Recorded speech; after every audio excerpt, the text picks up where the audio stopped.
4.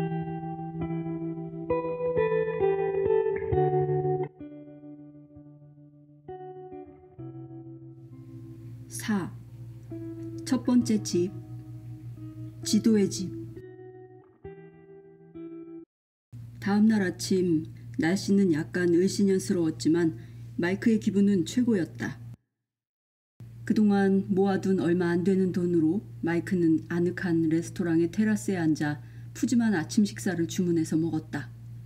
이 시간에 밖에 있으려니 기분이 좀 묘했다. 보통 이때쯤이면 회사에서 일을 하고 있을 시간이었다. 하루 종일 고되게 일하다가 책상에서 간단히 점심을 해결하고 해가 져 시야에서 사라진 뒤까지도 그는 늘 건물에 갇혀있곤 했다. 가방을 손에 들고 배낭은 어깨에 맨 채 마이크는 정확히 어디로 가야 할지 몰라 식당 밖에 서 있었다. 서쪽이 아니라는 것은 분명했다.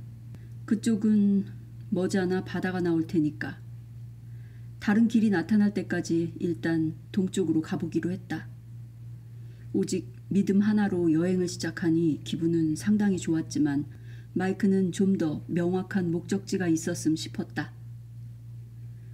내가 방향 감각이 좀 있거나 지도, 아니 현재 위치가 어디인지만 알아도 좋을 텐데. 로스앤젤레스 교회를 천천히 지나서 끝도 없이 펼쳐지는 또 다른 동네의 산등성이를 향해 동쪽으로 터벅터벅 걸으며 마이크는 혼잣말을 했다. 걸어서 여길 벗어나려면 몇 주는 걸릴 거야. 마이크는 생각했다. 어디로 가야 할지 전혀 감이 없었지만 그는 일단 동쪽으로 계속 걸었다. 점심때가 되어 도로변에 앉아 아침에 남겨온 음식을 먹었다. 다시 한번 자기가 길을 제대로 가고 있는지 의구심이 들었다. 만약 거기에 계신다면 지금 당장 당신이 필요해요. 하늘을 향해 마이크가 큰 소리로 외쳤다. 길로 향하는 문이 어디에 있죠? 최신 지도가 나타날 거예요. 마이크의 귀에 익숙한 목소리가 들렸다. 벌떡 일어나 주위를 살폈지만 아무도 보이지 않았다. 그것은 분명 천사의 목소리였다. 정말로 들은 걸까? 아님 그냥 느낌일까? 안도의 숨을 내쉬며 마이크가 중얼거렸다. 어쨌든 뭔가 소통이 있었다. 왜 이제서야 나타난 거예요? 마이크가 장난스럽게 물었다. 방금 전에 도움을 요청했잖아요. 목소리가 대답했다. 하지만 몇 시간째 헤매고 있었잖아요. 그건 당신의 선택이었죠. 목소리가 말했다. 왜 이제서야 우리에게 도와달라고 말했나요? 장난기 묻어나는 목소리가 마이크에게 똑같은 질문을 했다. 제가 요청할 때만 도움을 받을 수 있다는 뜻인가요? 네, 바로 그거예요. 목소리가 대답했다. 당신은 존중받는 자유로운 영혼이에요. 원하면 얼마든지 혼자 헤쳐나갈 수 있는 강력한 존재죠. 그게 지금까지 당신이 평생 해온 일이고요. 우리는 늘 여기에 있었지만 당신이 요청할 때만 움직여요. 그게 그리도 이상한가요? 너무나도 논리정연한 천사의 말에 마이크는 순간 짜증이 났다. 알았어요. 이제 어디로 가죠? 벌써 정오가 지났는데 오전 내내 어느 쪽으로 걸어가야 할지 추측만 하면서 시간을 다 보낸 것 같아요. 아주 잘 추측했어요.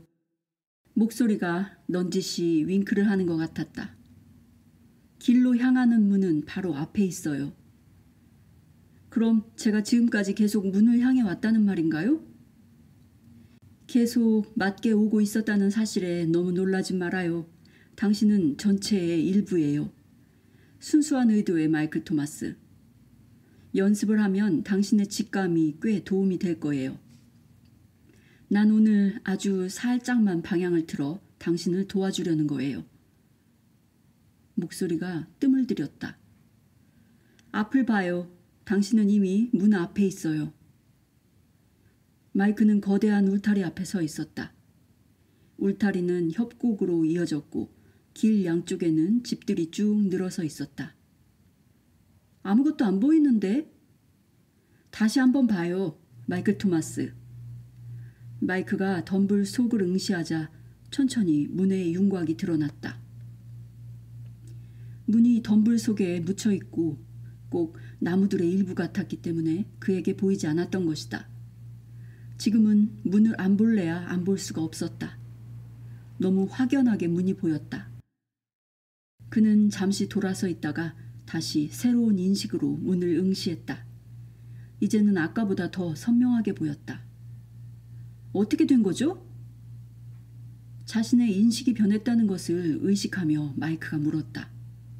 보이지 않던 것이 보이게 되면 온화한 목소리가 말했다. 다시 무지한 상태로 돌아갈 수 없게 되죠.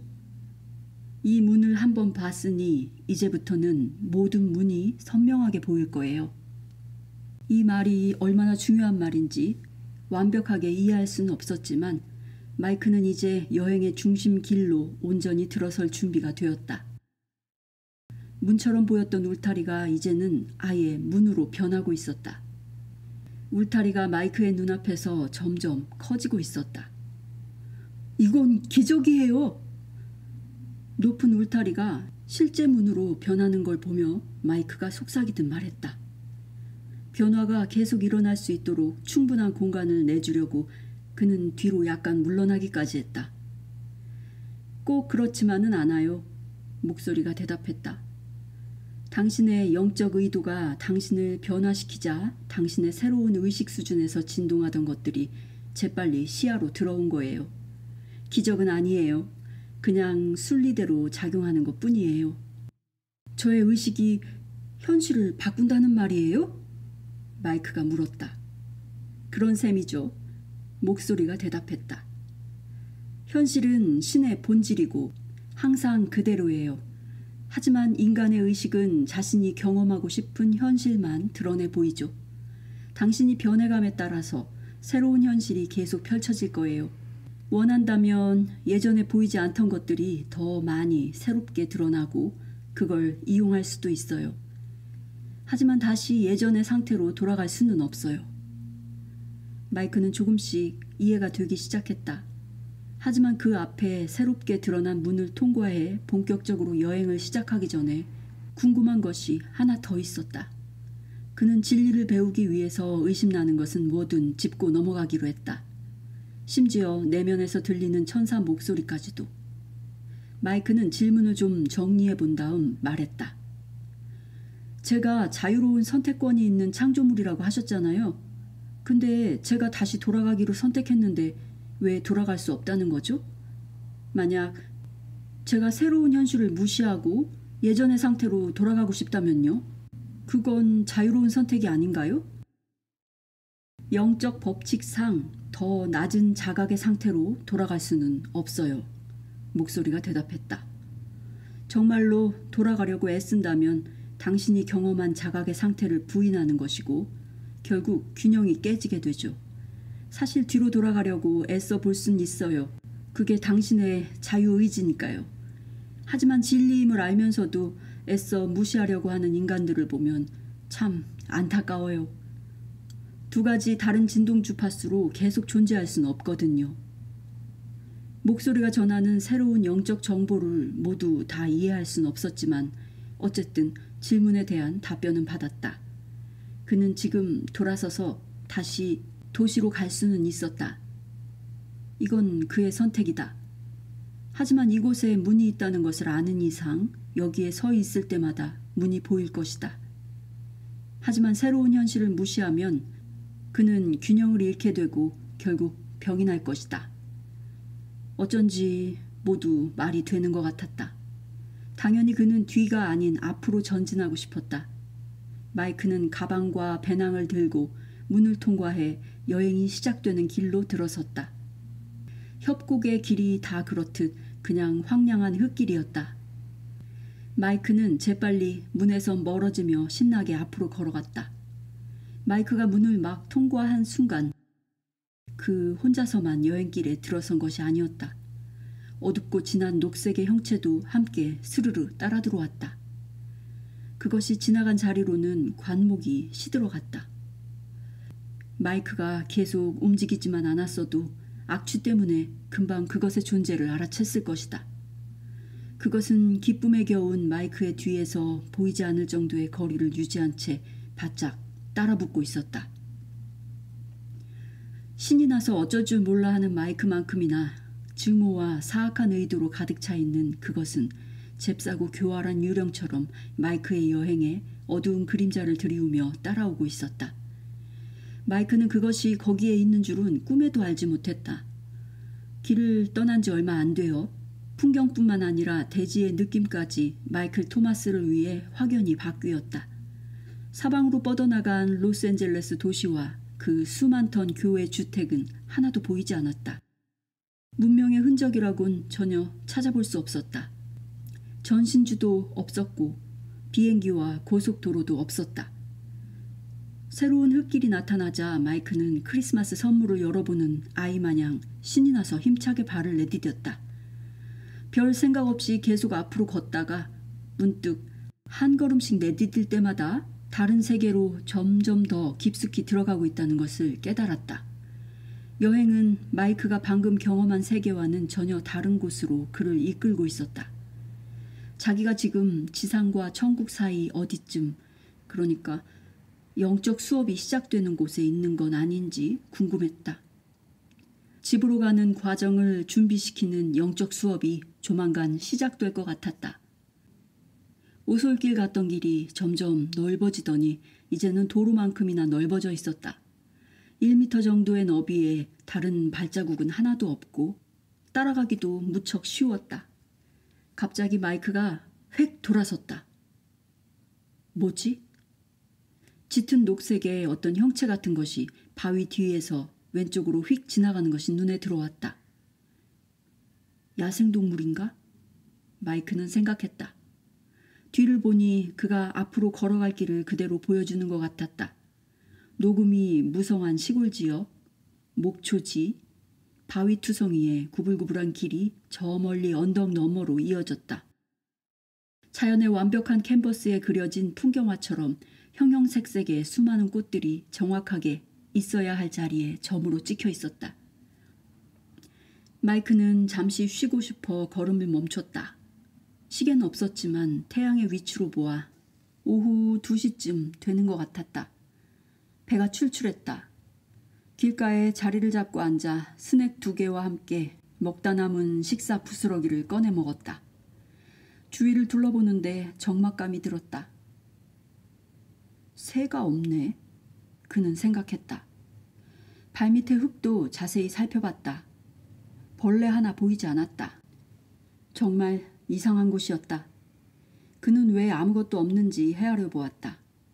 갑자기 머리카락 사이로 시원한 바람이 불어왔다. 최소한 공기는 있군.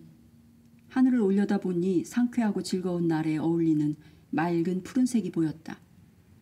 배낭 안에 더 이상 먹을거리는 없었지만 그는 혼자가 아니며 어떤 식으로든 신이 먹을거리를 주시리란 걸 알았다. 40년 동안 이스라엘 부족과 광야를 떠돈 모세의 이야기가 기억났다. 유목민들이 하늘에서 내려준 양식을 먹고 살았다는 이야기를 골똘히 생각하면서 그 이야기가 사실인지 궁금했다. 모세를 따라간 가족에게도 요즘처럼 되바라진 10대들이 있었겠지. 그는 생각했다. 그 아이들이 부모에게 저기요, 어렸을 때부터 지금까지 이 똑같은 바위로 8번이나 돌아온 거 알아요? 왜 저 모세라는 사람을 믿죠? 우리는 지금 계속 같은 자리만 맴돌고 있다고요. 사막은 크지 않아요. 알기나 해요? 속으로 상상을 하며 마이크는 웃었다.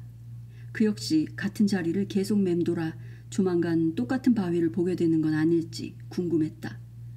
광야의 이스라엘 부족처럼 그 역시 어디로 가고 있는지 전혀 감이 없었다. 게다가 음식도 떨어졌다. 상황이 어찌나 비슷한지 마이크는 더 깔깔대고 웃었다. 그의 웃음이 통했는지 아님 그냥 때가 된 건지 점점 넓어지는 굽이진 흙길을 돌아서자 뭔가 눈에 띄었다. 그것은 첫 번째 집으로 선명한 파란색 집이었다. 맙소사. 마이크는 생각했다. 프랭크 로이드 라이트가 이걸 봤다면 흥분해서 괴성을 지르겠군. 프랭크 로이드 라이트는 미국의 건축가 이름이다. 마이크는 속으로 기득거렸다. 이게 불손한 행동이 아니길. 근데 난 정말로 한 번도 파란 집을 본 적이 없어. 그는 생각했다. 길이 곧장 파란 집으로 이어졌기 때문에 이곳이 바로 첫 번째 들러야 할 곳이란 걸 알았다. 게다가 이 집 말고 다른 건물은 어디에도 없었다. 작은 오두막에 다가가자 색깔이 코발트 블루에 더 가까워 보였다. 어쩐지 내부에서 은은한 빛이 나오는 것 같았다. 문 쪽으로 이어진 길을 따라 올라가자 지도의 집이라고 쓰인 작은 푯말이 보였다. 바로 마이크가 원하던 것이었다. 이제야 비로소 그가 어딘가에 도착하고 있었다. 어쩌면 남은 여행은 헤매지 않아도 될 것 같았다. 이 이상한 나라에서 최신 지도는 굉장히 소중한 물건이 되리라. 갑자기 문이 열리더니 집 색깔과 아주 잘 어울리는 아름답고 거대한 파란색 존재가 천천히 걸어 나왔다. 환영 속에서 본 천사처럼 과장된 몸짓과 인간보다 훨씬 큰 걸로 보아 분명 천사였다. 그의 존재만으로도 대기는 장엄함과 꽃향기로 가득했다. 이 존재의 향기도 마이크는 맡을 수 있었다. 거대한 푸른 존재가 그 앞에 섰다. 반가워요. 순수한 의도의 마이클 토마스. 기다리고 있었어요. 환영 속에서 본 천사와 달리 이 천사는 얼굴이 선명하게 보였다.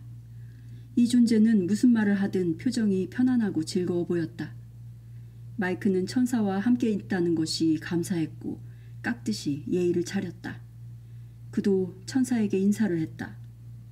저도 만나 뵙게 되어 기쁩니다. 위대한 푸른 존재요. 갑자기 마이클은 침을 꿀꺽 삼켰다. 천사가 파란색으로 불리는 걸 싫어하면 어쩌지? 인간만 그를 푸르게 인식할 뿐 사실은 전혀 파랗지 않다면? 파란색을 좋아하지 않으면? 그의 인간적인 마음을 어지럽히며 끊임없이 쏟아져 나오는 만약의 문제들에 마이크는 한숨을 쉬었다. 모두에게 나는 파란색으로 보여요. 순수한 의도의 마이클 토마스. 천사가 웃음을 지었다. 당신의 환영 인사를 받으니 기쁘군요. 이제 지도의 집으로 들어가 짐을 풀까요? 이번에는 천사가 그의 생각을 읽을 수 있다는 사실이 기뻤다. 아니, 예전에 천사가 뭐라고 했더라? 생각을 느낀다고 했던가? 어쨌든 첫 번째 집 주인의 기분을 상하게 하지 않아서 참 다행이었다. 마이크와 파란 천사, 뭔가 잘 어울리지 않는 두 존재는 돌아서서 함께 파란 집으로 들어갔다. 둘이 집으로 들어가고 현관문은 닫혔지만 출입구에서 약간 왼쪽으로 무성한 덤불 속에서는 거대하고 강렬하고 분노에 가득 찬 두 개의 새빨간 눈이 문 쪽을 응시하고 있었다. 상당히 기민한 눈빛이었다. 눈에는 지친 기색도 없었다. 그리고 조용하고 끈질겼다. 그 눈은 마이클 토마스가 다시 여행을 시작하는 걸 보기 전까진 절대 움직이거나 깜빡이기조차 않을 것이다. 집에 들어서자 마이크는 앞에 펼쳐진 광경에 깜짝 놀랐다. 집의 내부가 엄청 컸다. 밖에서 봤을 땐 그냥 소박하고 수수해 보였는데 내부는 도무지 끝이 안 보였다. 예전에 천사가 보이는 것이 전부가 아니라고 했던 말이 생각났다. 파란 집 역시 그가 자각하기 시작한 새롭고 이상한 현실 중 하나였다. 마이크는 이 새로운 인식이 새삼 궁금해졌다. 그 말에 뭔가 더 큰 의미가 있었나? 천사를 따라가며 마이크는 지도의 집의 거대한 복도를 이리저리 돌아다녔다. 실내 인테리어는 상류층의 도서관 모습과 아주 흡사했다. 유럽에 가면 볼 수 있는 역사적으로 중요한 온갖 책들이 소장되어 있는 이름난 도서관 같았다. 하지만 이곳에는 서가의 책 대신 수십만 개의 작은 칸들로 나뉘어진 목재 책장이 벽에 일렬로 걸려 있었고 각 칸에는 두루마리 같은 것이 놓여 있었다. 벽은 한없이 위로 올라가는 것처럼 보였다. 그들이 걸어 들어간 복도들에는 하나같이 양쪽으로 작은 칸들이 있었고 높이가 몇 층은 되어 보였다. 가까이 다가가 책장 칸을 볼 수는 없었지만 집 이름이 지도의 집이니 안에 든 것은 지도려니 생각했다. 그런데 왜 지도가 이렇게 많지?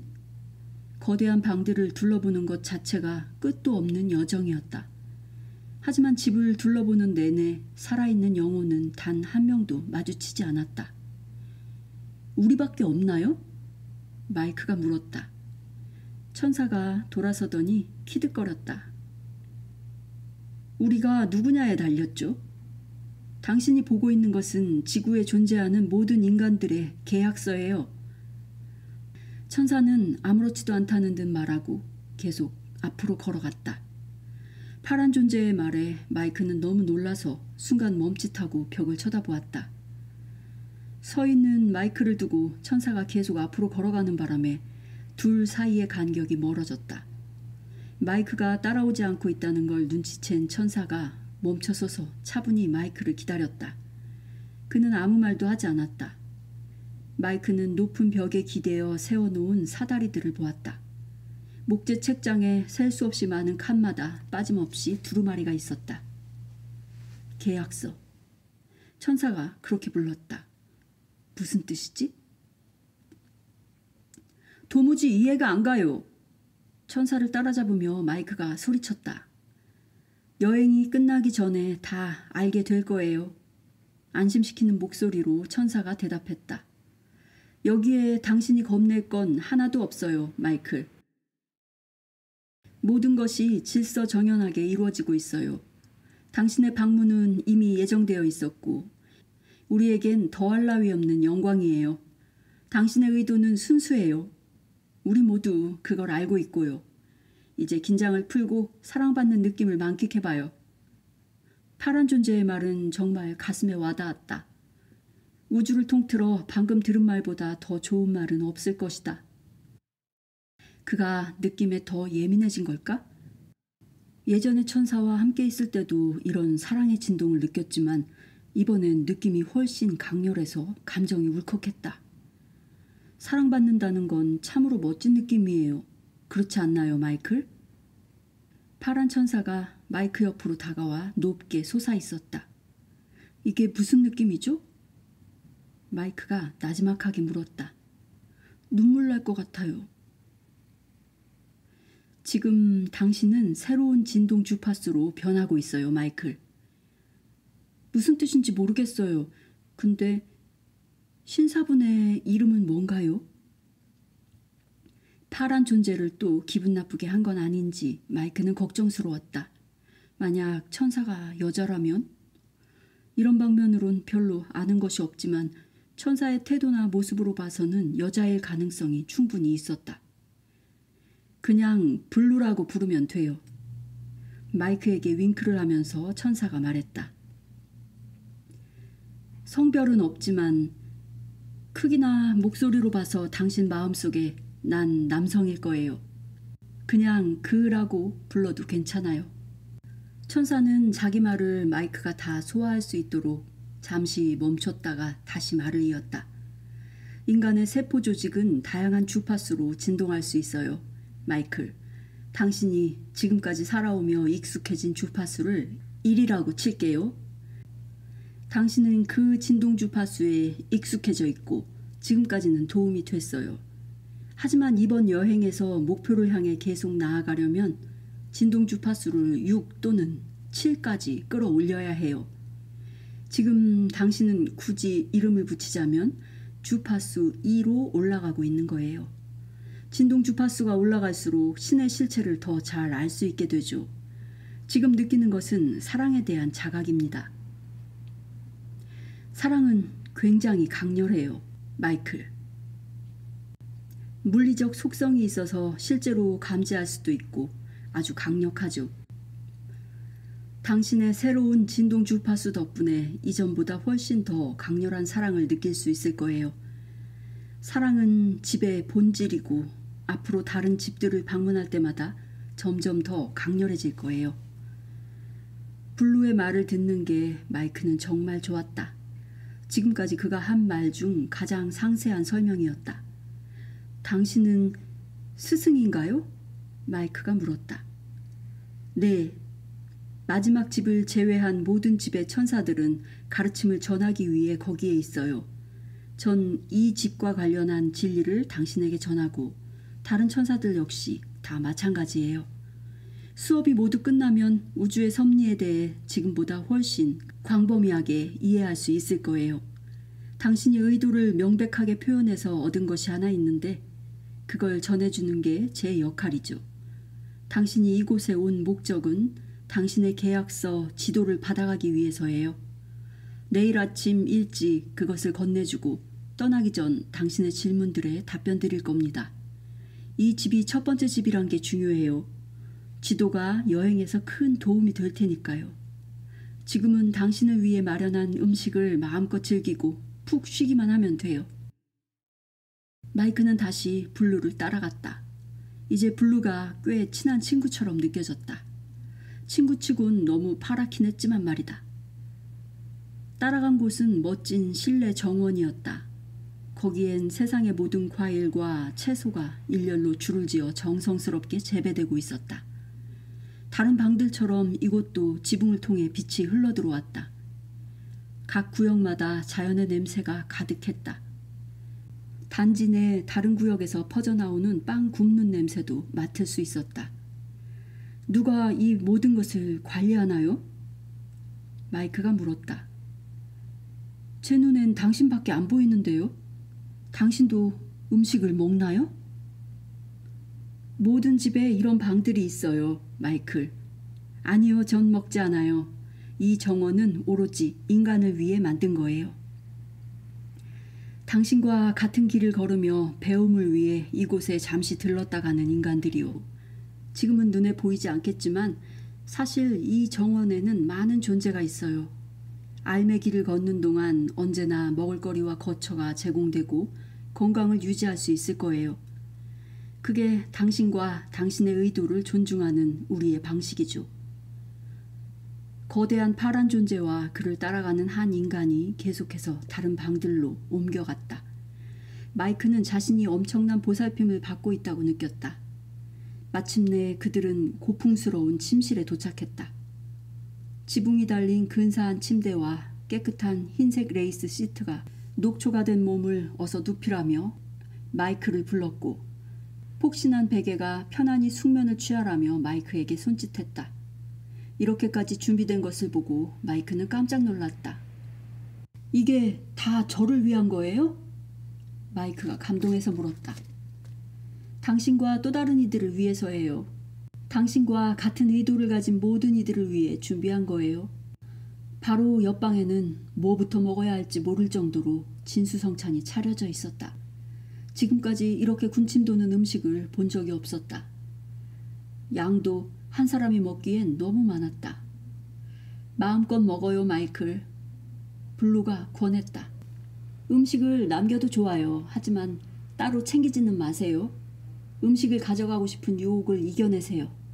이건 나중에 다 알게 되겠지만 당신의 영적 진도를 알아보는 일종의 시험이에요. 블루는 마이크를 혼자 남겨놓고 방을 나갔다. 마이크는 가방을 내려놓자마자 자리에 앉아 마치 며칠 굶은 사람처럼 먹기 시작했다. 걸신 들린 사람처럼 먹진 않았지만 일품 요리들로 배를 가득 채웠다. 배가 찾아 서서히 눈이 감겨왔다. 사랑하는 부모님이 보살펴주던 어린 시절 이후로 한 번도 느껴보지 못한 아늑한 느낌이었다.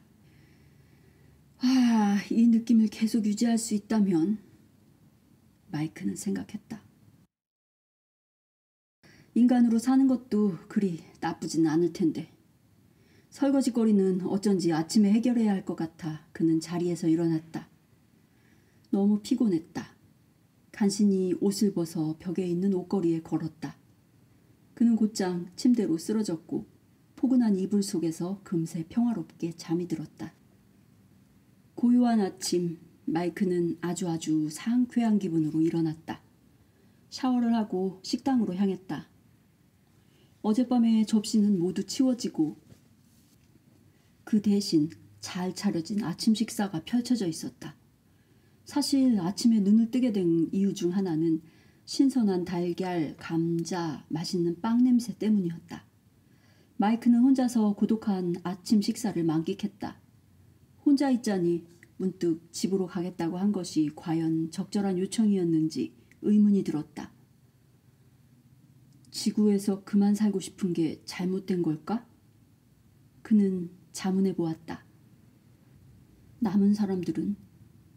그들은 내가 앞으로 경험할 더 높은 진동 주파수를 경험하지 못했겠지? 이게 과연 공평한 걸까? 친구들과 직장 동료들을 생각하자 기분이 울적해졌다. 심지어 옛날 여자친구까지 걱정이 되었다. 이건 뭐지? 마이크는 의아했다. 내가 모두에게 연민을 느끼고 있다니 이건 정말 나답지 않아. 근데 정말 고통스럽네. 다른 사람들이 갖지 못한 걸 갖고 있다는 게 별로 즐겁지가 않아. 내가 잘못하고 있다는 뜻일까? 다시 돌아가야 하나? 그런 생각을 하는 것은 당연해요, 마이클. 문에서 갑자기 블루가 나타나 마이크의 느낌에 집중하며 말했다. 깜짝 놀라긴 했지만 블루를 보자 마이크는 반가운 마음에 고개를 끄덕여 인사했다. 이게 뭔지 말해줘요, 블루. 마이크가 말했다. 솔직히 당신의 가르침이 필요해요.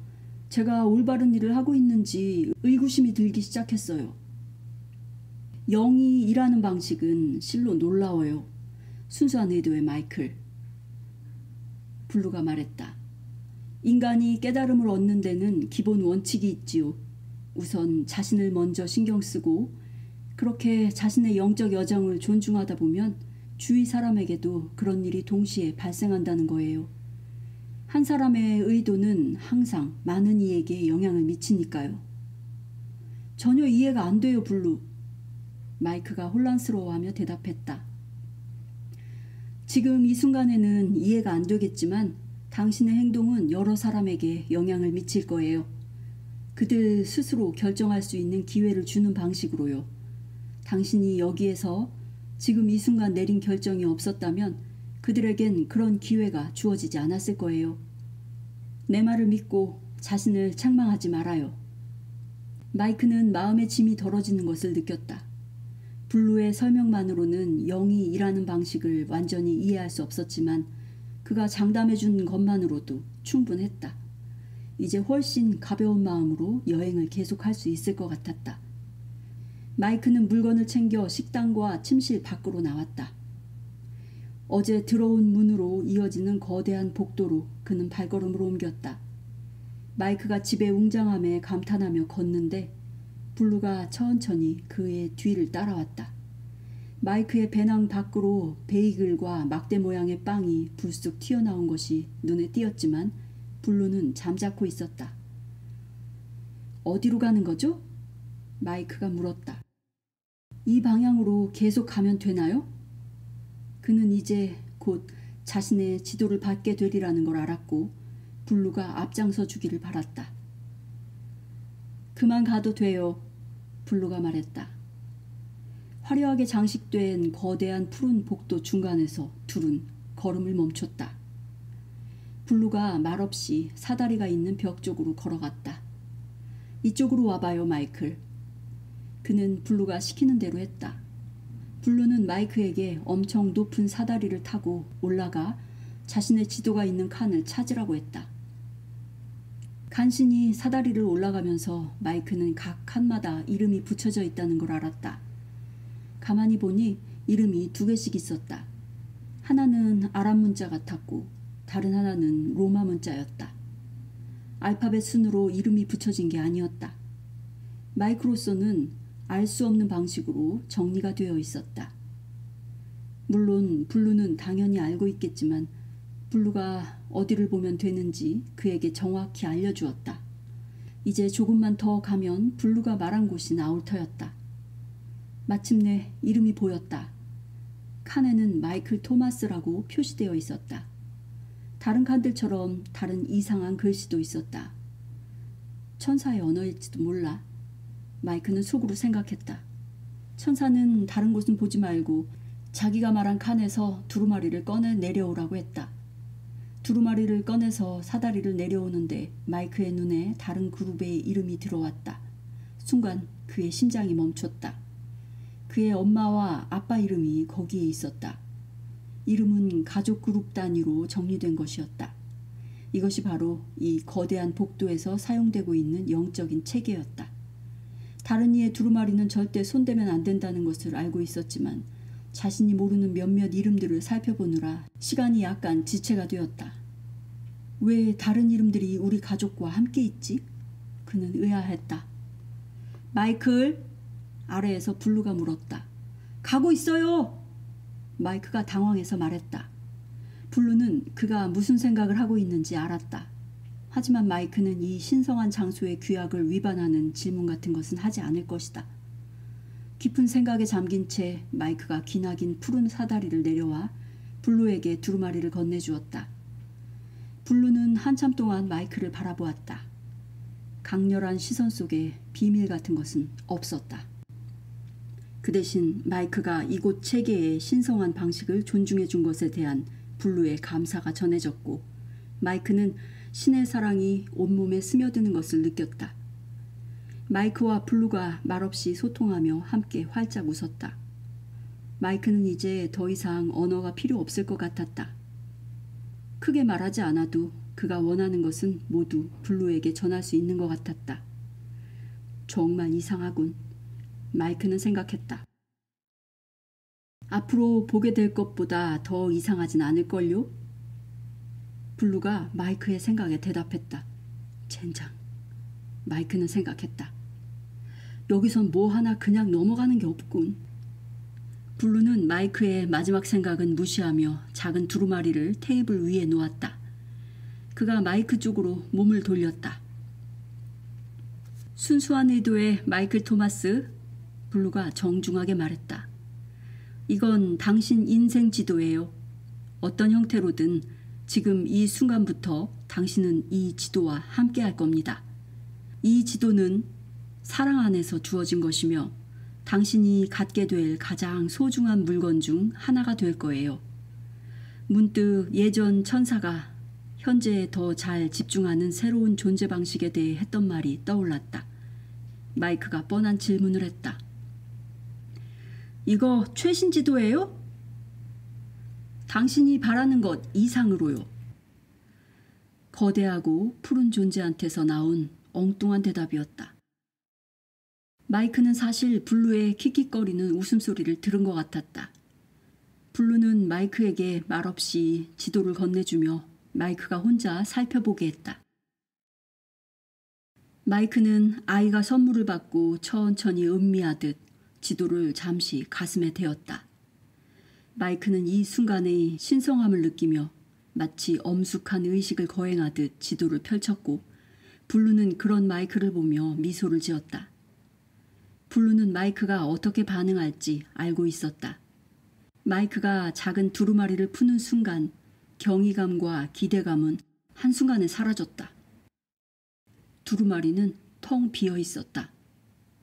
아니, 비어 있다 나타났나?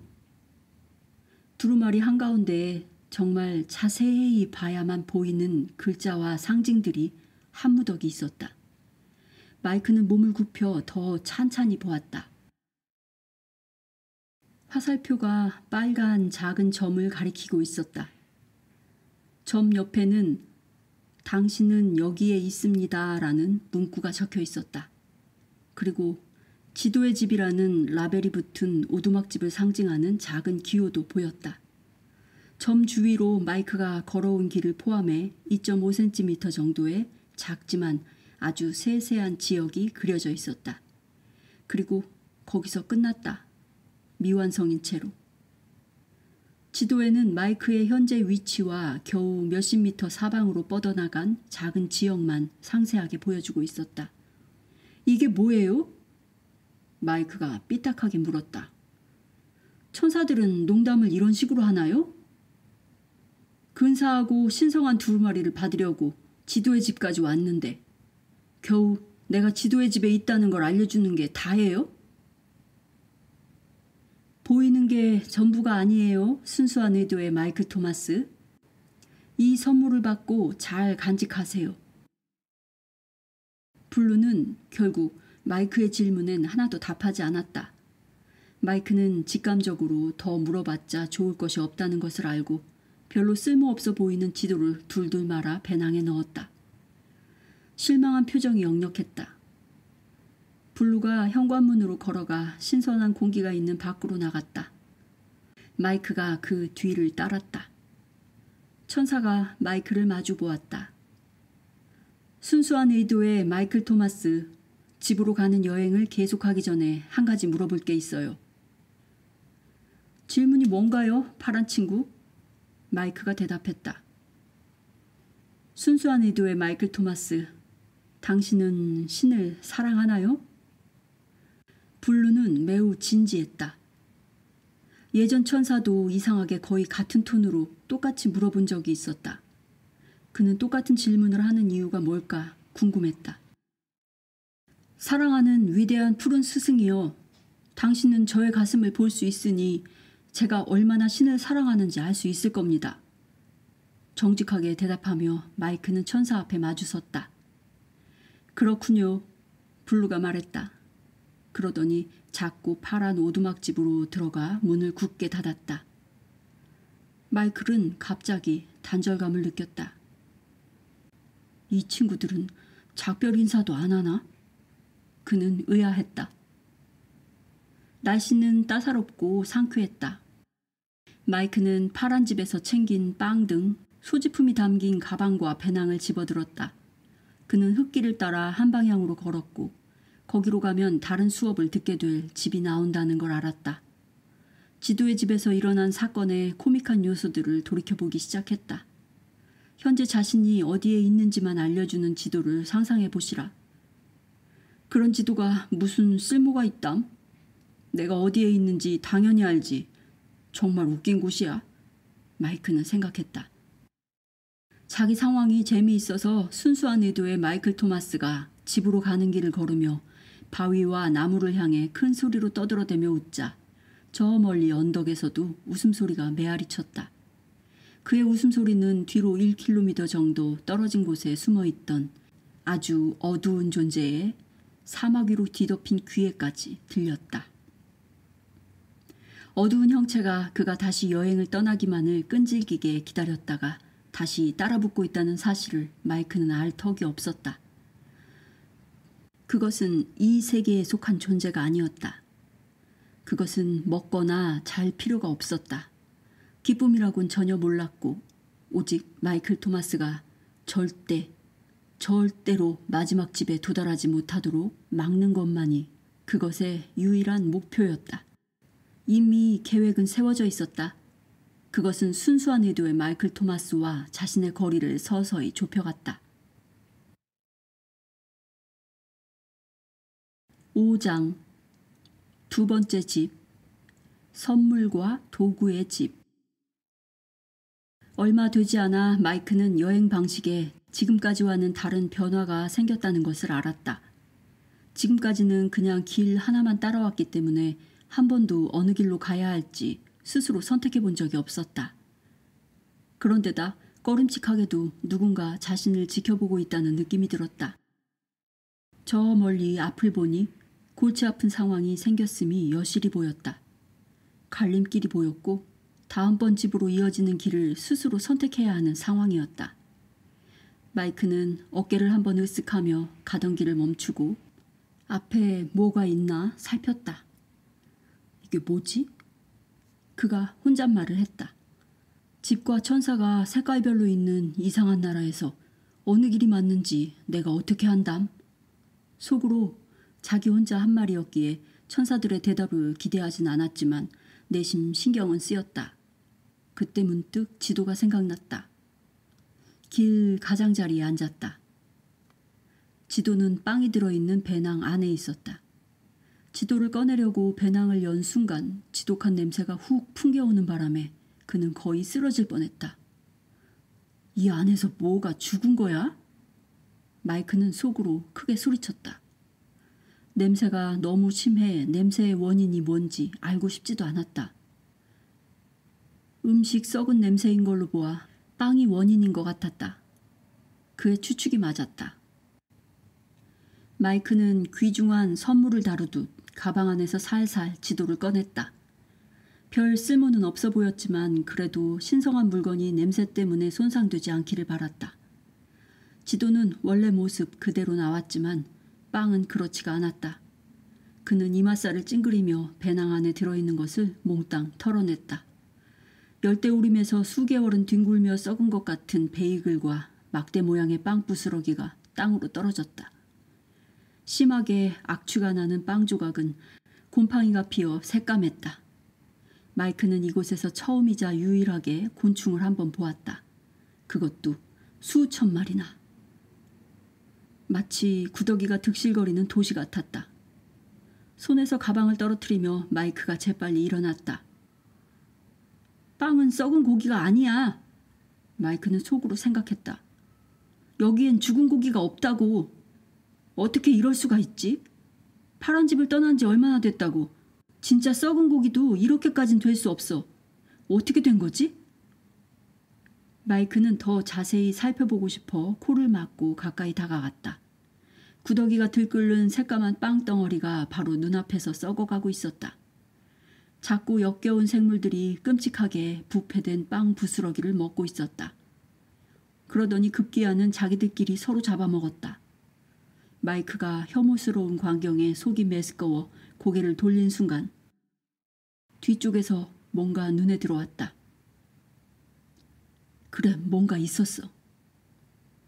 녹색의 희미한 형체가 그의 눈을 피해 덤불 속에 숨는 것이 보였다. 그는 갑자기 등골이 오싹해졌다. 하지만 그게 뭔지 확인하려고 그쪽으로 가선 안 된다는 걸 그는 직관적으로 알았다. 그는 그 자리에 꼼짝 못하고 서 있었다. 갈림길, 그리고 동물인지 생물인지 뭔가가 나를 따라오고 있고, 신성한 장소에서 무슨 일이지? 썩은 빵은 또 뭐고? 마이크는 돌아서서 길에 쏟아져 있는 혐오스러운 쓰레기를 넋놓고 바라보았다. 쓰레기가 가루더미로 변하고 있었다. 구더기도 빵도 냄새도 사라졌다. 완전히 미세한 물질이 되어 산들바람에 날리기 시작했다. 이게 무슨 뜻이지? 천사가 어떤 음식도 가져가지 말라고 충고했던 게 생각났다. 하지만 길에서 먹을 간식까지 거기에 포함되는지는 몰랐다. 그 집에 있는 물건들이 좀 유별나서 길에서는 오래 가지 못하나? 그는 걱정스레 지도를 쳐다보았다. 그러곤 혹시나 붙어있을지 모를 구더기를 만지지 않으려고 조심스레 지도를 집었다. 지도는 처음에 배낭에 넣었던 그대로 있었다. 도무지 이해가 안 됐다. 계속 빵과 함께 있었는데도 지도는 멀쩡했다. 마이크는 다른 것도 확인해 보았다. 배낭을 열고 억지로 냄새를 맡아보았다. 불과 몇 분 전만 해도 코를 찌르던 지독한 냄새는 사라지고 없었다. 도대체 어떻게 된 영문인지 몰랐지만 값진 교훈 하나는 확실하게 배웠다. 절대 다시는 어느 집에서도 음식을 챙겨오지 않으리라. 갑자기 뒤쪽에서 뭔가가 다시 움직였다. 머릿속에서 경고 알람이 울려댔다. 움직여. 마이크는 필사적이었다. 갈림길에서 어느 쪽으로 가야 할지 힌트라도 얻길 바라며 본능적으로 지도를 펼쳤다. 당신은 여기에 있습니다 라고 쓰인 빨간 점이 지도에 다시 보였다. 하지만 현재의 위치를 빼고는 아무것도 없었다. 갈림길조차도 보이지 않았다. 이런 쓸모없는 것 같으니라고. 젠장할. 화가 난 마이크가 큰 소리로 내뱉었다. 욕설이 이곳과는 좀 안 어울리는 듯 했지만 그 말에는 마이크의 절박한 심정이 묻어났다. 지도 좀 어떻게 해봐요, 블루. 뒤쪽에서 다시 움직임이 포착됐다. 더 가까이 다가왔다. 더 가까이 다가왔나? 왜 그동안은 보지 못했지? 어떻게 저렇게 빠를 수가 있지? 도대체 뭐야? 이제 마이크의 두뇌 센서는 거의 공황 발작을 일으키고 있었다. 재빨리 자리에서 일어나 앞으로 내걷기 시작했다. 걸음을 내디딜 때마다 어깨 너머로 힐끗 뒤를 돌아봤다. 하지만 뒤를 돌아볼 때마다 형체는 금세 사라지고 없었다. 내가 언제 뒤를 돌아볼지 어떻게 저렇게 정확하게 할 수 있지? 앞으로 고개를 돌릴 때마다 마이크의 걸음이 빨라졌고 급기야는 내달리다시피 하고 있었다. 뒤에 있는 존재 역시 그의 걸음 속도에 맞춰 따라왔다. 갈림길까지 400여 미터, 지금껏 이 수수께끼 같은 나라를 여행하면서 이렇게 빠른 속도로 걸어본 적이 없었다. 마이크는 두려웠다. 어찌나 빨리 걸었는지 거칠게 숨을 몰아쉬며 순식간에 갈림길에 도착했다. 어느 방향인지 어디로 가야 할지 감도 못 잡고 제정신이 아니었다. 마이크는 극심한 공포를 느끼며 갈림길에서 꼼짝도 하지 않고 서 있었다. 그는 필사적인 심정으로 구름을 향해 소리쳤다. 블루! 어느 쪽이에요? 블루에게 진짜로 대답을 들을 거라고는 기대하지 않았기에 머릿속에서 울려 퍼지는 듯한 온화한 목소리에 깜짝 놀랐다.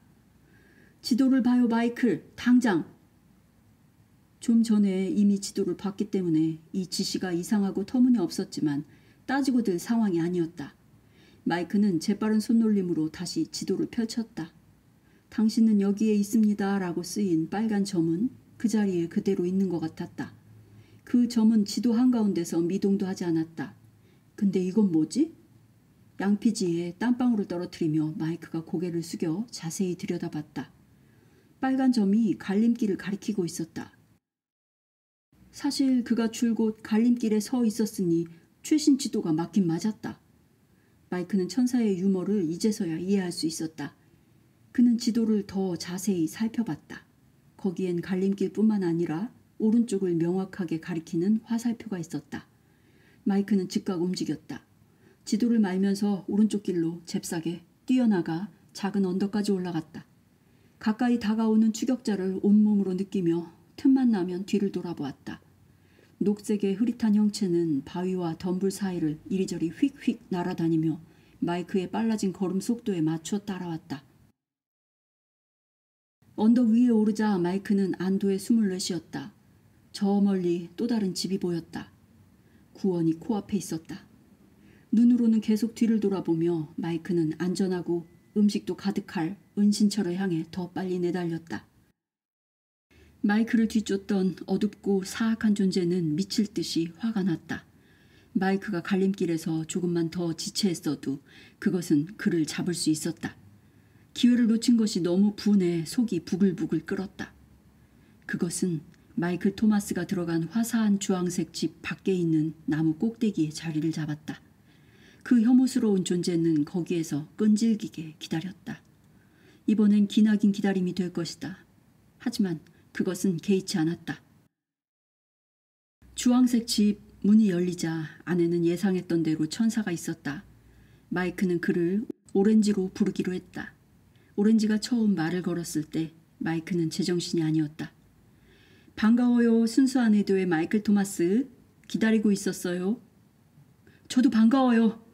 마이크는 안심이 되고 숨이 가빴지만 그렇게 보이지 않기를 바랐다. 그의 목소리가 떨렸다. 그 상태로는 앞에 있는 거대한 주황색 존재를 껴안을 수가 없었다. 그는 다시 안전한 곳에 있게 되어 무척 기뻤다. 이쪽으로 와요. 주황색 집의 주인이 돌아서서 마이크를 선물과 도구의 집이라고 써있는 문 안으로 안내하며 말했다. 마이크는 문이 잠겼는지 다시 한번 확인했다. 방금 전의 경험으로 여전히 몸이 떨리고 숨을 가쁘게 내쉬며 그는 천사를 따라갔다. 그는 여전히 겁에 질려 있었다. 황당할 정도로 대조적인 상황이 펼쳐지는 이곳에 대해 그는 어느 때보다도 묻고 싶은 게 많았다. 이번 천사 역시 굉장히 아름다웠다. 천사의 장엄함과 친절함은 참으로 인상적이었다. 지금까지 만난 천사들처럼 이 존재 역시 함께 있으면 자신이 따뜻하게 환영받고 사랑받는 듯한 느낌이 들었다. 천사들은 모두 같은 물질로 만들어졌나 봐. 그는 속으로 생각했다. 사실 우리는 모두 한 가족이에요. 천사가 말했다. 어떻게 그렇게 빨리 이 영적 존재들의 소통 방식을 잊어버릴 수 있는지 마이크 자신도 어이가 없었다. 죄송해요. 마이크가 무심결에 내뱉었다. 오렌지가 걸음을 멈추고 돌아섰다. 그는 의아하다는 듯이 고개를 갸우뚱거렸다. 마이크가 그의 얼굴을 쳐다보았다. 뭐가 미안하다는 거죠? 천사는 잠시 말을 멈췄다 다시 말했다. 나의 아름다움을 칭찬한 거요? 아니면 사랑받는 느낌이요? 우리에 대해 궁금해했던 거요? 천사가 미소를 지었다. 여긴 많은 인간들이 찾아와요, 마이클 토마스. 그런데 지금까지 온 손님 중 당신이 가장 말수가 적군요. 아직 시간이 충분하니까요. 마이크가 한숨을 쉬며 대답했다. 그는 천사에게 방금 전 경험한 두려움과 극심한 공포에 대해 묻고 싶었다. 나를 따라오는 게 뭐지? 천사는 그 질문이 나올 줄 알고 있었다. 난 당신이 알고 싶은 걸 말해줄 수 없어요, 마이클. 천사가 말했다. 안 하는 거예요? 아니면 못 하는 거예요? 공손하게 마이크가 물었다. 그는 뻔한 질문을 했다는 걸 알고 다시 말했다. 당신이 안다는 걸 알아요. 마이크는 잠시 머뭇거리다가 속사포처럼 질문을 퍼부어댔다. 왜 말해줄 수 없다는 거죠? 그가 물었다. 그것에 대해선 당신이 나보다 더 많이 아니까요? 천사가 대답했다. 어떻게 그래요? 보이는 것이 다가 아니에요. 밖에 나가면 여전히 있을까요? 네. 여기에 속한 존재예요? 이런 영적인 곳하고는 전혀 어울리지 않는데? 당신만큼이나 그것도 여기에 있을 권리가 있죠. 저를 해칠 수도 있나요? 네. 막을 수는 있나요? 네. 도와주실 건가요? 그게 바로 내가 여기에 있는 이유죠. 마이크가 갑자기 질문을 멈추었고 천사는 조용히 서 있었다. 마이크는 천사의 답변을 통해 그가 모든 것을 알고 있다는 걸 알았다. 그는 긴장이 풀리기 시작했다. 그가 모든 것을 알고 있다면 나중에 더 많이 알게 되겠지. 마이크는 속으로 생각했다.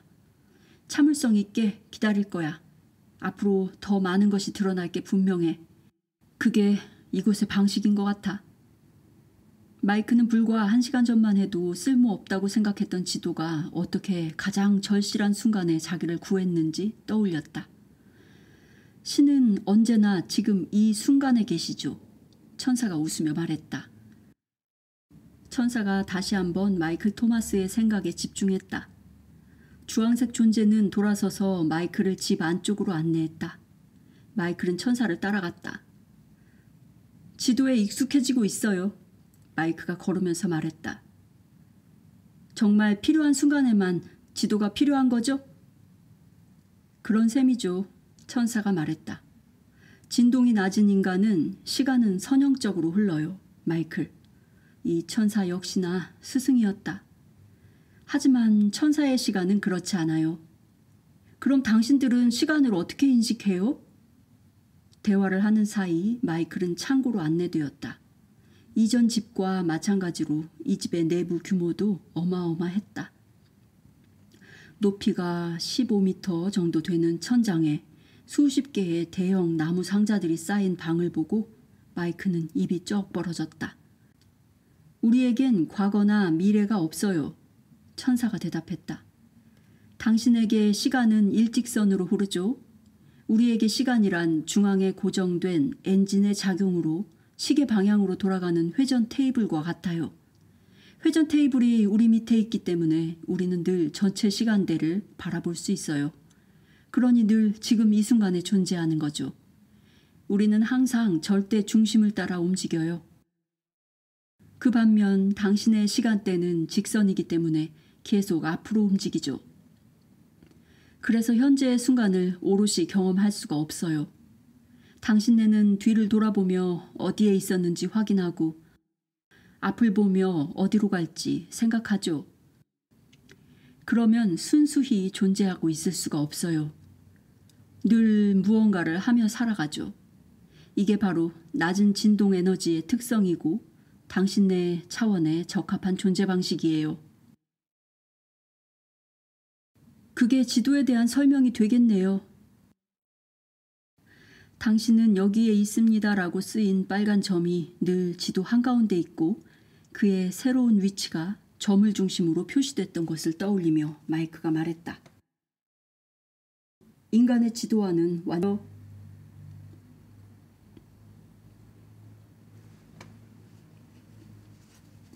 오렌지가 계속해서 길을 안내하며 어깨 너머로 말했다. 당신의 시간대에서는 지도는 이미 정해져 있고 그걸 따라 인간이 움직이죠. 그건 당신네가 시간과 현실을 상수로 인식하고 인간을 변수로 보기 때문이에요. 하지만 우리의 진동 주파수와 시간대에 가까워지면 가까워질수록 인간이 절대 상수가 되고 지도 혹은 현실이 변수가 되죠. 마이크는 이 말을 계속 곱씹어 보았다. 혼란스럽긴 했지만 왠지 익숙한 개념이었다.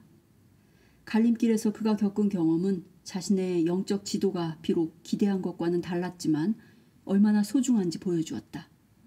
그는 다음번에는 지도를 언제 볼지 선택할 수 있다는 것을 알았다. 갈림길에 도착하기 전까지는 지도에 대해 걱정할 필요가 없었고 실제로 갈림길에 도착하면 지도는 제 기능을 할 것이다. 블루와 마찬가지로 오렌지도 마이크를 먹고 자고 쉴 수 있는 곳으로 안내하면서 여기저기 아름답고 화려하게 장식된 곳들을 보여주었다. 다만 이 웅장한 집에는 지도의 집에서 보았던 책장 칸 대신 대형 나무 상자에 이름들이 붙어 있었다. 이곳 역시 이름이 대부분 이상한 아랍 글씨로 쓰여 있어 마이크는 읽을 수가 없었다. 하지만 어딘가에 자신의 이름이 붙은 나무 상자가 있고 조만간 곧 보게 될 거라는 걸 알았다. 여기가 당신의 숙소예요. 오렌지가 말했다. 수업은 내일 시작할 거예요. 왼쪽 방에서 식사를 할 수 있어요. 샤워는 오른쪽 방에서 할 수 있고요. 당신을 위해 식사를 준비했어요. 그 말과 함께 오렌지는 방문을 닫고 떠났다. 마이크는 닫힌 문을 바라보았다. 당신이 천사일지는 몰라도 사교성은 꽝이네요. 천사가 작별 인사도 없이 떠나는 걸 보며 그는 속으로 생각했다. 인간의 본성을 이해할 거라 기대하는 내가 바보인가? 이번에도 마이크는 호화찬란한 저녁 식사를 즐겼다. 그는 수공예로 만든 목재 식기에 감탄하며 맛있는 음식을 개걸스럽게 먹었다. 다 먹고 난 접시를 누군가 치우라고 두는 게 이상했지만 자기가 얼마나 설거지를 싫어하는지 떠올렸다. 비록 자기 눈에는 보이지 않았지만 이런 일을 맡은 다른 존재들이 천사와 함께 산다는 걸 알았다. 참 묘한 조합이군. 마이크는 생각했다. 천사의 집이지만 진동 주파수가 낮은 인간을 대접하는 곳이라니? 마이크는 문득 이곳의 하수도 시스템이 궁금해졌다. 그러다 기막힌 사실 하나를 알게 됐다. 요 며칠 동안 화장실에 한 번도 가질 않았다. 이곳엔 변기가 없었다. 샤워 공간 빼고는 아무것도 없었다. 맨 처음 출입문에 들어선 이후로 화장실에 가고 싶다는 생각이 한 번도 들지 않았다는 걸 깨달았다. 이 놀라운 나라에서 그의 몸에 변화가 생긴 것이다. 대소변을 보는 거, 아니 배출을 하지 않아도 별 상관은 없지만 사실 좀 느낌이 이상하긴 했다. 아침이 되자 마이크는 다시 기운이 났다. 그는 혼자 신선한 과일과 빵을 먹으며 그 기막힌 맛을 즐겼다. 천사의 음식을 자세히 살펴본 그는 음식이 뭔가 다르다는 걸 알았다. 오렌지한테 물어봐야겠어. 그는 생각했다. 그 음식은 우리의 시간대에 있어요. 오렌지가 방문을 열며 밝은 목소리로 말했다. 도착한 순간 마이크의 생각을 들은 것이다. 천사가 덧붙여서 말했다. 그 음식은 낮은 진동 주파수에선 존재할 수가 없어요. 그 음식엔 간차원적인 영적 속성이 있어요. 그래서 인간이 먹었을 때 용변으로 배출되지도 않고 저장도 안 되는 거예요. 그 음식은 미래나 과거를 몰라요. 당신이 먹기 바로 직전에 창조되었거든요. 그래서 여기서 음식을 챙겨가면 오래 못 가요. 그건 저도 잘 알아요. 주황색 집으로 오는 길에 그를 곤경에 빠뜨린 그 혐오스러운 빵덩어리를 떠올리며 마이크가 말했다. 천사는 숙소에서 나와 불이 환하게 켜진 대형 원형 경기장으로 마이크를 안내했다. 나무 상자 몇 개가 열려 있었고 인간이 쉴 수 있는 주황색 벤치도 서너 개 놓여 있었다. 다른 준비물도 있었다. 제단처럼 보이는 것, 향 조금, 기묘하게 보이는 포장물 몇 개. 선물과 도구의 집에 온 것을 환영해요. 순수한 의도의 마이클 토마스. 천사가 마이클을 마주보며 말했다. 자리에 앉아요. 자리에 앉아요. 여기에서 많은 시간을 보내게 될 거예요. 드디어 기나긴 교습 과정이 시작되었다. 이론 수업이 끝나고 실습과 시험이 훨씬 더 긴 시간 동안 이어졌다. 그는 선물과 도구를 새로운 영적 진동 주파수에서 어떻게 사용하는지 배웠다. 모든 과정이 끝나기까지 마이크는 주황색 집에서 3주 넘게 머물렀다. 당신의 진동 주파수가 서서히 올라가고 있어요, 마이클 토마스. 교습 과정 내내 오렌지가 말했다. 임무를 완수하는 데 도움이 될 선물과 도구를 받게 될 거예요. 당신의 명확한 의도 때문에 받게 된 거죠. 선물과 도구의 원리를 알지 못하면 다음 집에 갈 수가 없어요. 그것들을 능숙하게 사용하지 못하면 집에 갈 수 없는 건 당연하고요. 마이크는 집중했다. 그는 이 모든 것이 집으로 가기 위한 준비 과정임을 알았다. 이런 훈련이 있을 거라고 들었던 게 기억났다. 마이클이 지켜보는 가운데 오렌지가 선물을 이것저것 풀었다. 일부는 근사한 수정으로 만들어진 것 같았다. 의식과 의도를 통해서 마이크의 영적인 힘을 보완하기 위한 선물들이 그의 몸에 멋들어지게 부착되었다. 천사는 각각의 선물에 대해 꼼꼼하게 설명했고 마이크가 그 내용을 다 소화할 수 있도록 충분한 시간을 주었다. 그 다음 마이크는 각 선물의 용도가 무엇인지 오렌지에게 다시 설명해야 했다. 개념과 단어가 너무 생소했기 때문에 마이크에겐 시험이 만만치 않았다. 오렌지는 인간이 어떻게 전생과 관련된 특정 속성들을 가지고 지구에 다시 태어나는지 설명했다. 전생에 대해 들어본 적은 있지만 천사에게 들을 줄은 미처 몰랐다. 머리가 긴 인도의 구루가 이런 주제를 꺼낸다면 모를까. 천사라니. 전생은 인간의 삶을 이루는 주된 요소라고 오렌지가 말했다. 전생에서 배운 것을 다시 한번 경험함으로써 그것을 완전히 이해할 수 있도록 전생의 교훈이 현생으로 이어진다고 했다. 이러한 교훈을 카르마, 기억 혹은 경험이라고 불렀다. 카르마를 통해 인간이 성장할 수 있고 행성에도 얼마간 도움이 된다고 했다. 이것이 생과 생에서 인간의 삶이 작용하는 방식이었다. 오렌지가 말하길 진동 주파수를 끌어올리려면 일부 오래된 속성들, 즉 마이크가 가지고 태어난 카르마를 소멸시켜야 한다고 했다. 오는 길에 빵이 썩었던 것처럼 오래된 속성을 그대로 끌어안고 집으로 갈 수는 없었다. 그 말을 듣자마자 마이크는 자신을 길거리의 썩은 고깃덩어리로 상상해 보았다. 스승의 말을 듣지 않은 탓에 오래된 속성을 버리지 못하고 썩어버린 고깃덩어리. 하지만 수업에 점점 매료되고 있으니 그런 상황은 절대 만들지 않을 것이다. 우획. 마이크의 생각을 읽은 오렌지가 큰 소리로 웃으며 마이크와 함께 즐거움을 나눴다. 오렌지가 무척 친근하게 느껴져 마이크는 깜짝 놀랐다. 그는 정말 훌륭한 스승이었다. 비록 만나고 헤어질 때 인사말은 할 줄 몰랐지만 그는 멋진 친구였다. 천사는 생각, 즉 에너지를 실제로 창조해내는 그 생각을 어떻게 다뤄야 하는지 설명했다. 생각을 통제하면 당신의 현실을 통제할 수 있어요. 오렌지가 말했다.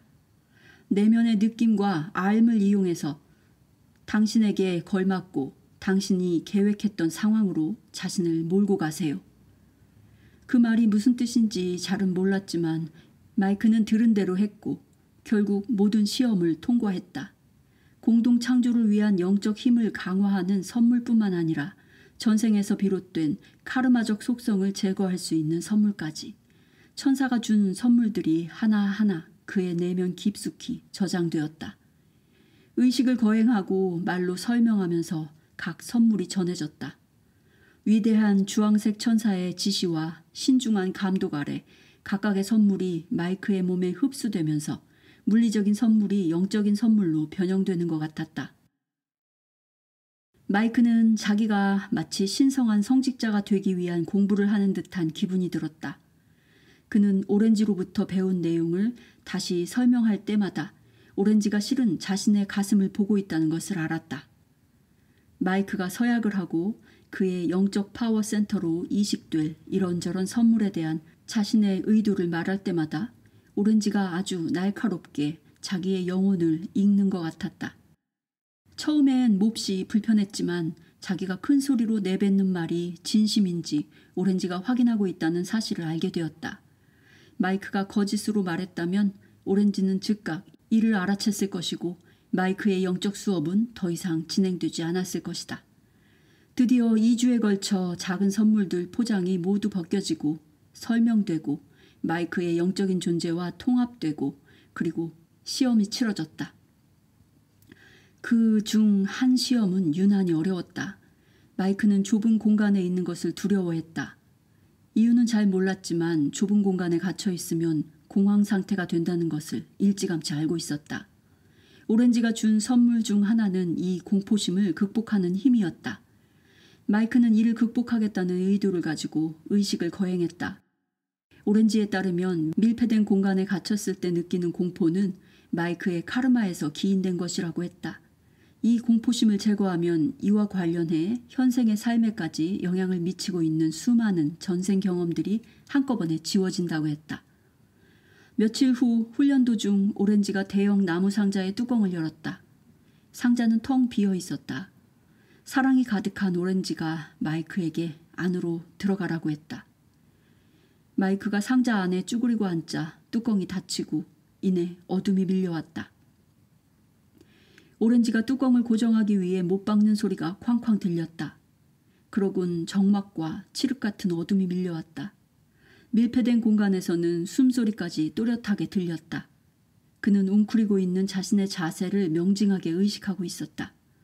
심지어 자신의 심장 박동 소리까지 들릴 정도였다.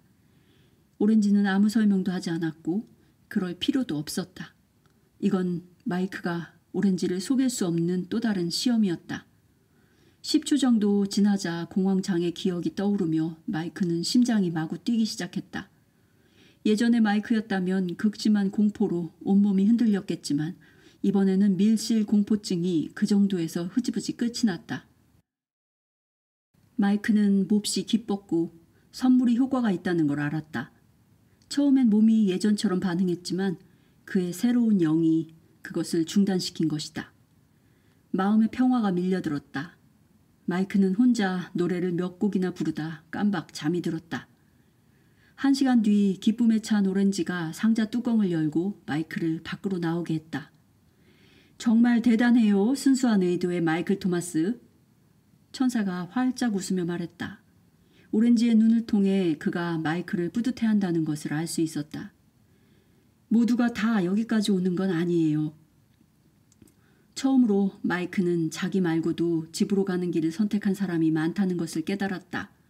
이 사실은 전에도 몇 번 들었지만 그 말이 무엇을 뜻하는지는 미처 생각하지 못했다. 오렌지가 마지막 선물을 풀고 커다란 도구들을 꺼낼 때까지 여러 밤 동안 마이크는 다른 여행자들에 대해 곰곰이 생각해봤다. 훈련이 3주째 되던 어느 날 오렌지는 커다란 가방을 가지고 왔다. 여기엔 여행에 필요한 3가지 도구가 있어요. 오렌지가 굉장히 강조해서 말했다. 그가 특별한 상자 하나로 가더니 뚜껑을 열었다. 오렌지가 포장물이나 상자를 열 때면 마이크는 늘 벤치에 앉아서 이번에는 또 어떤 마술용품이 나와 자신의 영적 자각이나 지식 혹은 힘을 증가시킬지 잔뜩 기대하며 기다리곤 했다. 하지만 이번에는 오렌지가 줄 도구를 받을 마음의 준비가 전혀 안 되어 있었다.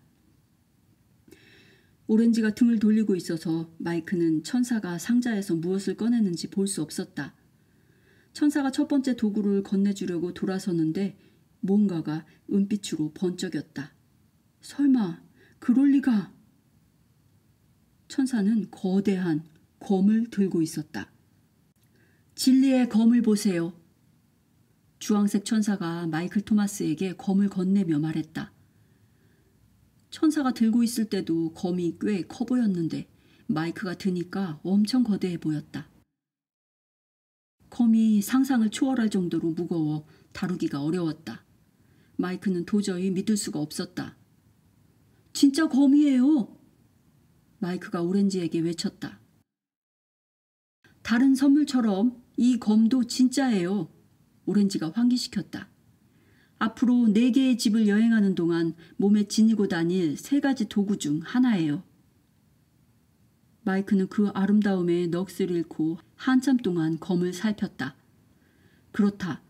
예상했던 대로 검에는 자기 이름이 새겨져 있었다. 무기에는 복잡한 디자인이 양각으로 새겨져 있었는데 거기에는 위대한 영적 의미가 담겨 있었다.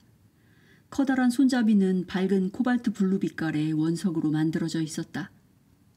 검은 숨이 막힐 정도로 아름다웠고 양쪽 칼날은 몹시 날카로웠다. 검을 휘둘러봐요. 천사가 뒤로 물러서며 말했다. 시킨 대로 하자 검이 저절로 휘둘러졌다. 마이크는 예상치 못한 그 강력한 힘에 밀려 뒤로 나자빠지고 말았다. 일어나 검을 다시 휘두르는데 너무 바보 같고 어설프게만 느껴졌다. 오렌지가 마이크의 손을 붙잡고 그만 휘두르게 했다.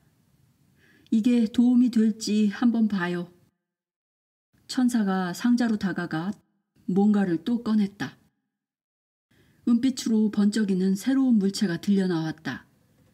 거대한 방패였다. 도저히 믿기지 않아 마이크는 고개를 절레절레 흔들었다. 이게 다 뭐지? 정말 기묘했다. 영적 선물? 전쟁 무기?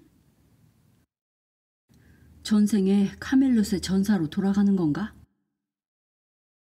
보이는 것이 다가 아니에요. 순수한 의도의 마이클 토마스. 오렌지가 혼란스러워하는 제자의 생각에 대답하면서 방패를 손에 들고 마이크 앞에 서 있었다. 한번 해봐요. 오렌지가 어떻게 끈으로 방패를 팔에 묶는지 시범을 보였다. 그 다음 방패와 검의 무게중심을 잘 잡아서 넘어지지 않고 검을 휘두를 수 있는 법도 몇 가지 알려줬다. 그건 정말 유용한 팁이었다. 마이클, 천사가 말했다. 방패는 영의 지식이에요. 진리와 함께 사용하면 강력한 힘을 발휘하죠. 지식이 있는 곳에는 어둠이 존재할 수 없어요.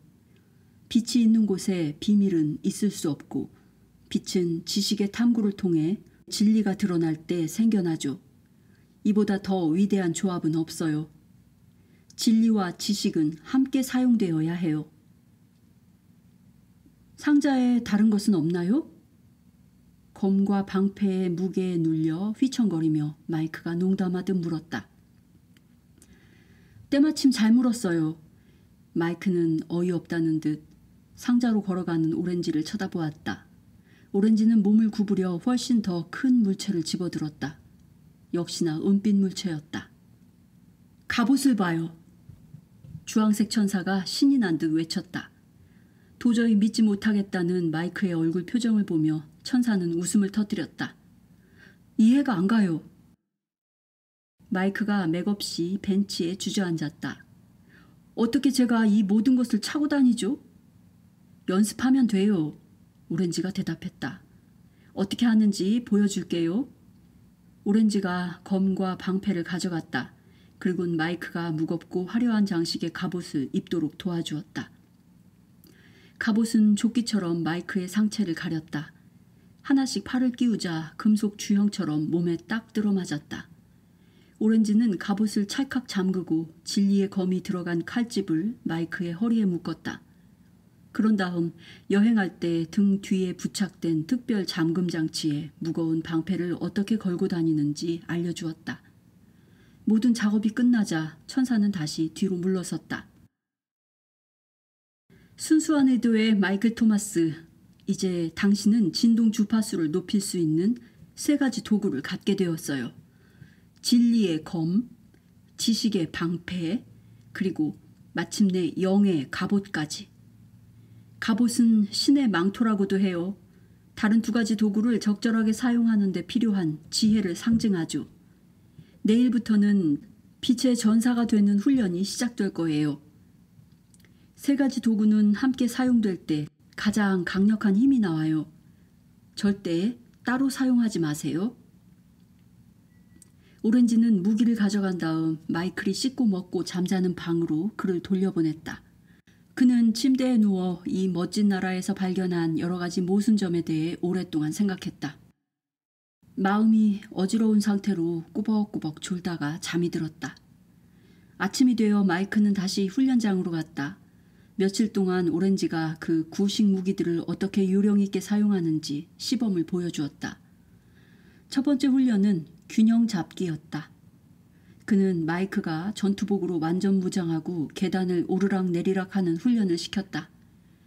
칼과 방패는 언제든지 바로 사용할 수 있도록 양손에 들려 있었다.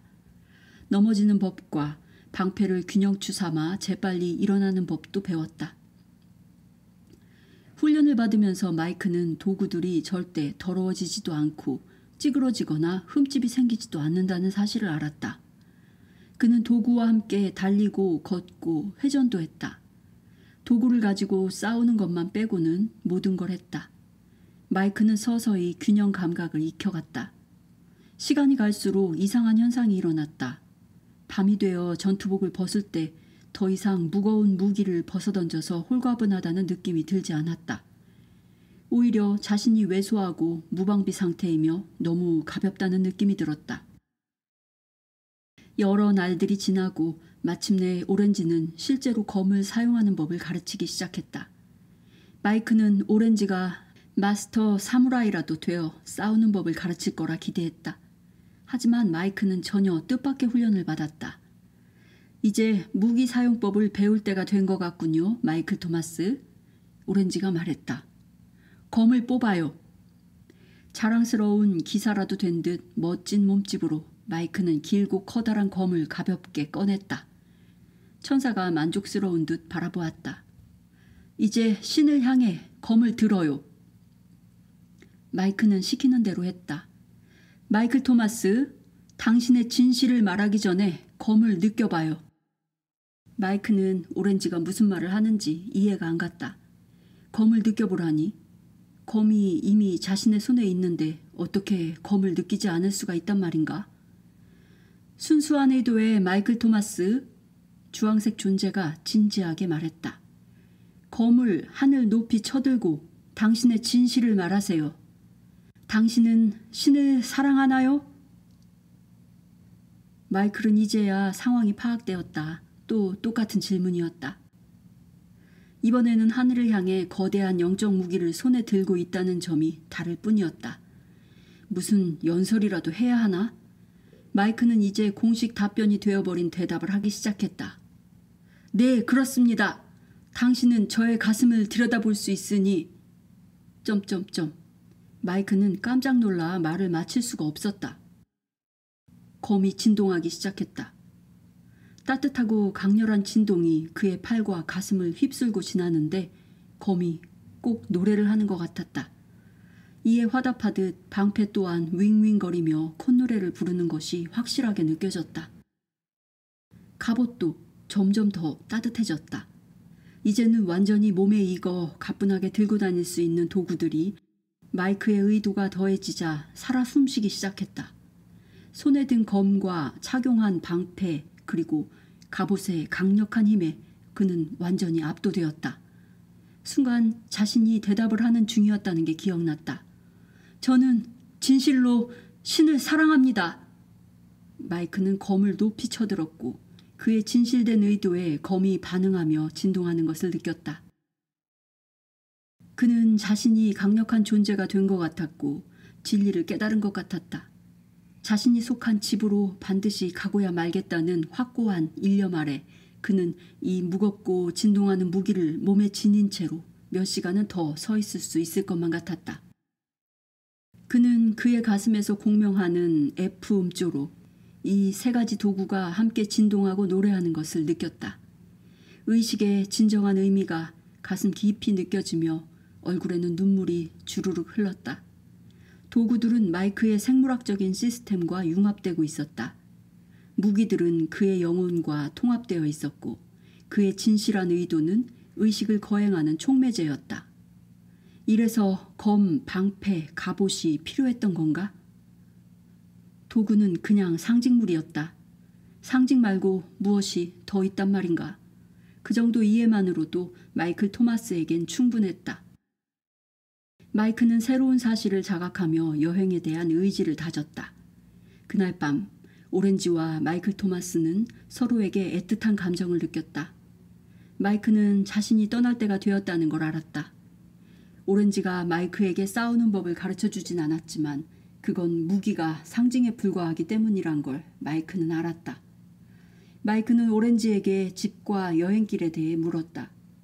그는 신성하고 영적인 곳에서 왜 지구에서나 쓰는 전쟁 무기를 가르치는지 계속 의아했었다. 오렌지는 마이크에게 답변해도 되는 질문 몇 개를 빼고는 마이크의 질문을 요리조리 잘도 피했다. 그나마 해준 답변도 상당히 모호했다. 오렌지, 지구에서 정치하면 꽤 성공하겠어요? 마이크가 농담했다. 내가 뭘 어쨌다고 그런 식으로 모욕하죠? 오렌지가 맞받아쳤다. 당신이 정말 가깝게 느껴져요. 마이크는 목이 메어왔다. 이렇게 훌륭한 스승을 정말 떠나고 싶지 않았다. 더 이상 말하지 마요. 순수한 의도의 마이클 토마스. 천사왕국의 비밀을 하나 알려줄게요. 오렌지는 마이클을 위해 천사왕국이란 단어를 만들어냈다. 그는 마이크와 눈높이가 같아지도록 몸을 굽힌 다음 계속 말했다. 당신과 나, 우리는 한 가족이에요. 서로가 절대 떨어지지 않기 때문에 우리는 작별 인사를 하지 않아요. 나는 늘 당신과 함께 있고 언제든지 소통할 수 있어요. 나중에 알게 될 거예요.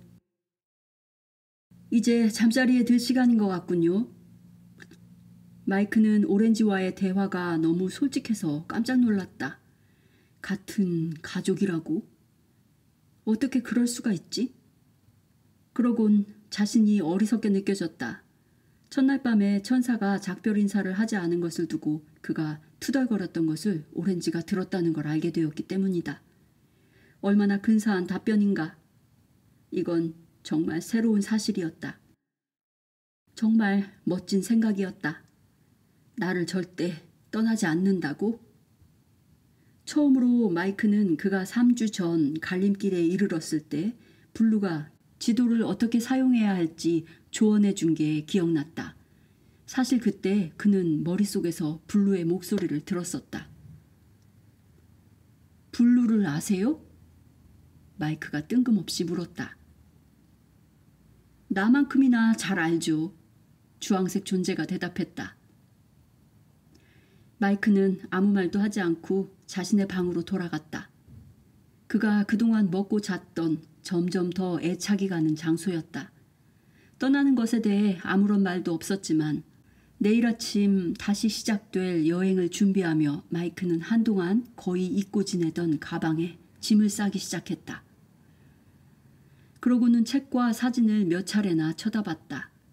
지구에서의 경험이 고스란히 담긴 그가 소중히 여기는 몇 안 되는 소지품을 보며 마이크는 다시 한숨을 내쉬었다. 어쩐지 이제는 이 물건들이 이곳과 어울리지 않는 것 같았다. 아침 식사를 마치고 마이클 토마스는 깊은 생각에 잠긴 채 주황색 집의 문으로 향했다. 오렌지가 조용히 문 쪽으로 안내했고 마이클이 그 뒤를 따랐다. 마이크가 챙겨야 할 짐은 예전보다 더 많아졌다. 지도가 들어간 배낭, 길을 걸을 때마다 흔들리고 철커덕거리는 새로운 도구들, 그리고 책과 사진이 담긴 2개의 가방.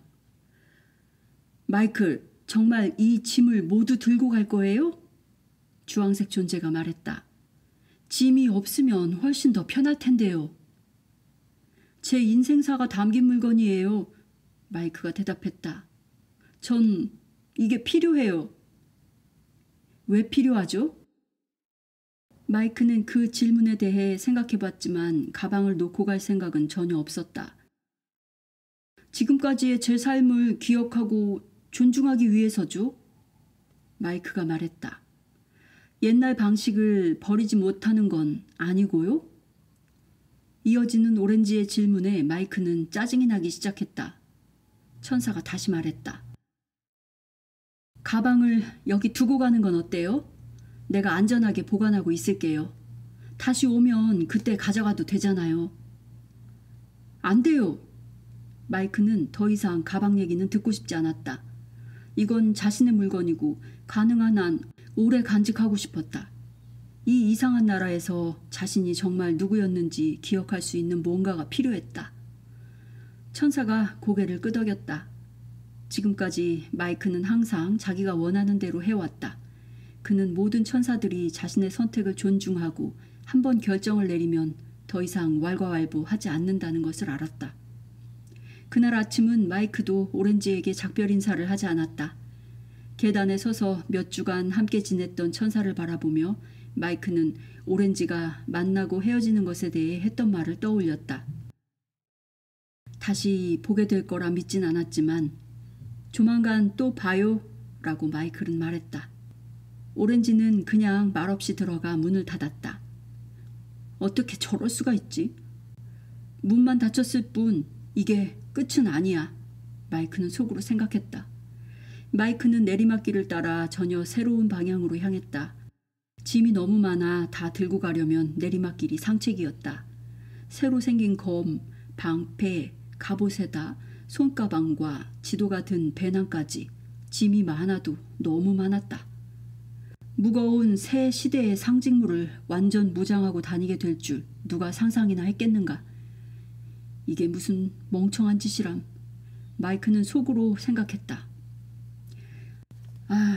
완전히 정신 나가 보이겠지? 무기가 정말 필요하긴 한가? 전투가 있다 한들 제대로 써보기는 하겠어? 난 싸울 줄도 모르는데. 오렌지는 한 번도 싸우는 법을 가르쳐준 적이 없어. 이건 그냥 모양새 좋은 의식 도구라고. 의식을 잘 치렀으면 됐지. 꼭 이렇게까지 해야 하나? 마이크는 새로운 장비와 오래된 가방에만 온통 신경 쓰느라 오는 길에 봤던 그 정체 모를 형체는 까맣게 잊고 있었다. 뭔가가 그를 기다리고 있었다는 건 생각지도 못했다. 마이크가 도구를 챙겨 들고 가방을 질질 끌며 요란한 소리를 내며 걸어가는 동안 짙은 녹색의 불길한 존재가 나무 위에서 그를 지켜보고 있었다. 그것은 호기심의 눈으로 마이크를 자세히 관찰했다. 더 이상 예전의 마이크가 아니었다. 무기와 힘을 겸비한 전혀 딴 사람이 되어 있었다. 더 이상 만만한 상대가 아니었다. 강력한 힘과 박력이 넘치는 마이클 토마스를 상대하려면 새로운 전략이 필요했다. 시간이 갈수록 상황은 꼬여갈 것이다. 하지만 그렇게 되기 전에 그 어두운 존재는 공격 기회를 노리며 적당한 거리를 두고 마이클을 계속 뒤쫓을 것이다. 발견되지 않을 정도로만 거리를 유지하면서 그것은 순수한 의도의 마이클 토마스를 다시 추격하기 시작했다.